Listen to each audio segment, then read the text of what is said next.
জামায়াত ভেঙে দুই দলে বিভক্ত, ভারতীয় এজেন্ট নিয়ে বিতর্কে তুঙ্গে সমালোচনা। সম্প্রতি ইসলামপন্থী রাজনৈতিক দল জামায়াতে ইসলামীর এক প্রোগ্রামে প্রথম আলো সম্পাদক সন্তোষ শর্মাকে আমন্ত্রণ জানানো এবং সেখানে তার বক্তব্য প্রদান ঘিরে শুরু হয়েছে তীব্র বিতর্ক সমালোচনা। বিভিন্ন মহলে প্রশ্ন উঠেছে, একজন ভারতীয় গোয়েন্দা সংস্থার এর অপ্রকাশিত এজেন্ট হিসেবে পরিচিত একজনকে এমন একটি ধর্মভিত্তিক সংগঠনের প্রোগ্রামে আহ্বান জানানোর কি ঠিক হয়েছে?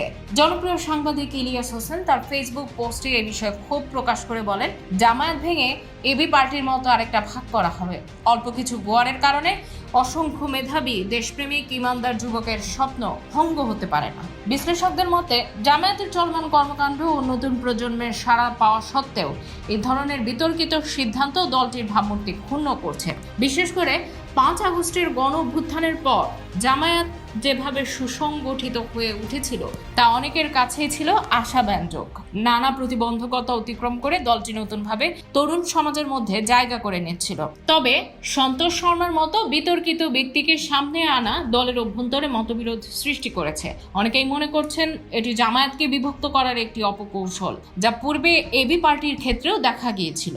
দলের একাংশ চাচ্ছে জামায়াতকে পরিশুদ্ধ করে এগিয়ে নিতে, যেখানে কেবল আদর্শিক দেশপ্রেমিক ও ইমানদার নেতৃত্ব থাকবে। অপর পক্ষ কোনোভাবেই বিতর্কিত চরিত্র বা বহিরাগত প্রভাবশালী বন্দীদের প্রভাব বিস্তারকে প্রশ্রয় দিতে চায়। এই পরিস্থিতিতে জামায়াতের সামনে এখন বড় চ্যালেঞ্জ বিশ্বাসযোগ্যতা ধরে রাখা এবং অভ্যন্তরীণ ঐক্য অটুট রাখা। ভুল সিদ্ধান্ত এবং ভুল সঙ্গীদের আশ্রয় প্রশ্রয় দিলে যে কোনো সময় বড় ধরনের ক্ষতি হতে পারে বলে আশঙ্কা করছেন বিশ্লেষকরা।